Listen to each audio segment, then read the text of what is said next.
All right, welcome, welcome. This is a mini bite for the first time, and I'm going to be discussing to you about the evolution of camouflage. Speaking of, that is a very strange word to try and spell.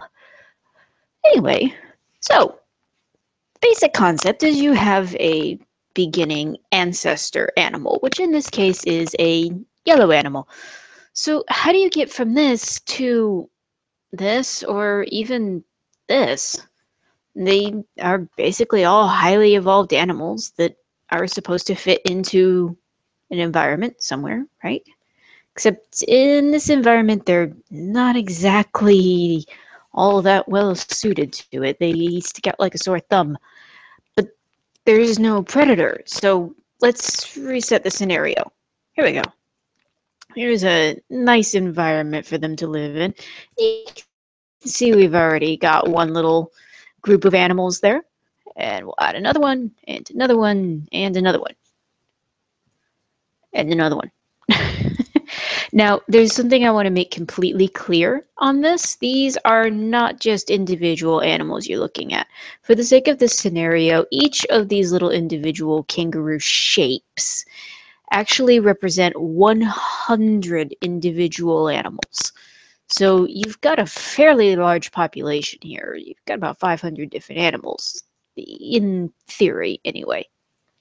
Each one of these has a slightly different genetic mutation to it. If you look closely, you can see some of them actually have a slightly striped body, whereas others are fairly solid in body, and one of them even has an outline of green around its head if you look closely.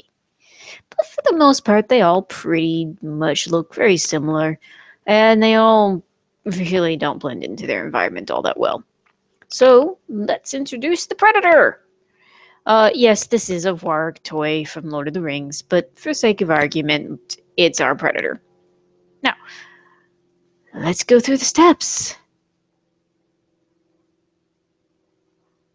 Of course, taking out a bunch of ones. So, now, in the end, we have this guy and this guy, the two different animals. Bear in mind, these are not actually singular animals. They are representative of 100 animals in this region. So we really have 200 animals left. Moving on, they of course breed and give us another generation here and here. We now have 400 animals that are still fairly similar to the original ancestor. They don't actually look all that different, except for the one up in the corner that I'm pointing to there. Mutation has given these 100 actually dark spots. Their bodies also are a little bit lighter than the other 300 in our little environment. So, back with our predator. Of course, the ones he's taking out are the ones that are sticking out most. So we've got 200 left, 100 of which have a dark spot on their belly, and another 100 that are light-bodied and have dark brown spots. They, of course, are going to breed. Yeah, they had some kids, but this mutation is a little bit strange. Another drastic mutation has arisen. Bright yellow bodies with deep rusty red colored tails and tan heads. There's also a group within this generation that has rust-colored feet, which is kind of interesting. They also have a slightly more striped body if you look closely. So, hello again, Predator. Taking out, hunting. Well, this spotted ones just kind of went bye-bye. Our solid yellow animals are no longer around either. We don't have solid colored bodies. But we've got more mutations. Tan heads, yellow bodies, rust tails are still around. But they seem to have had offspring that, well, didn't exactly quite get the message to have the divisions of their patterning. There's one that looks like somebody scribbled crayon all over it. There's also a drastic new mutation, leaf-shaped blotches with tan heads, yellow bodies, and somewhat red tails. Hello again, Mr. Predator. I think he's hungry again. Right. So we have 4 groups represented on this board. By this point, it's rather hard to see them unless they're pointed out. So we've got different colored heads from bodies and tails. Seems to be the going trend. Why? Because it breaks up the outline of the body itself and helps the animal hide from the predators better. So in an effort so that you can see exactly where these guys are, I've pointed little arrows out for you. So having not moved the animals at all, we've got our predator back, and of course he's going to take out some more predators, or more prey. Yeah. So the ancestor has finally bit the dust. Our tan heads, red tails are no really longer around. That population basically just stood out way too much in comparison to the rest. But now multicolored heads and bodies are the way to go, and tails, evidently, with splotches. Wonder if you can see these guys.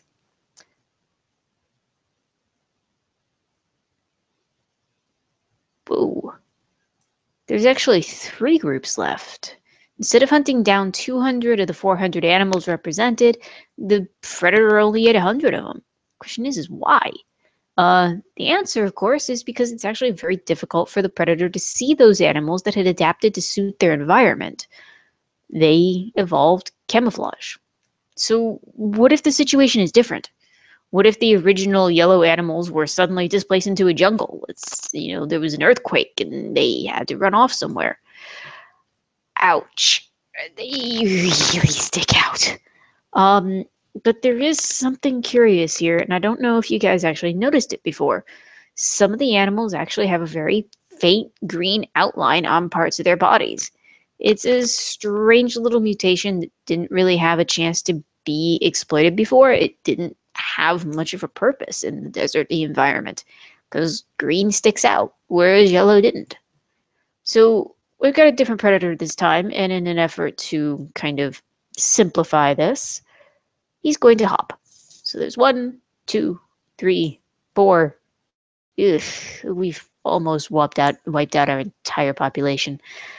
100 animals left. This might not end all that well. Well, I take that back.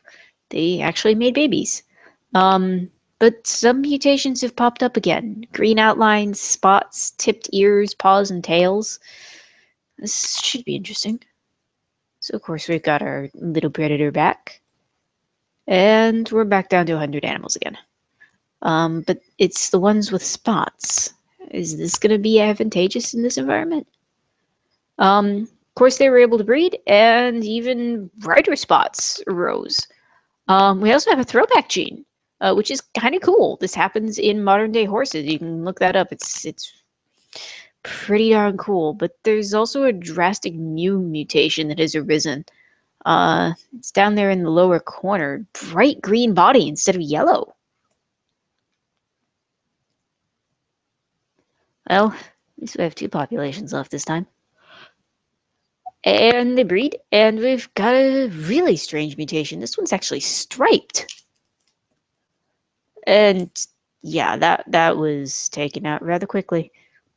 And I'm just going to let the simulation run from here on out so you can see what happens.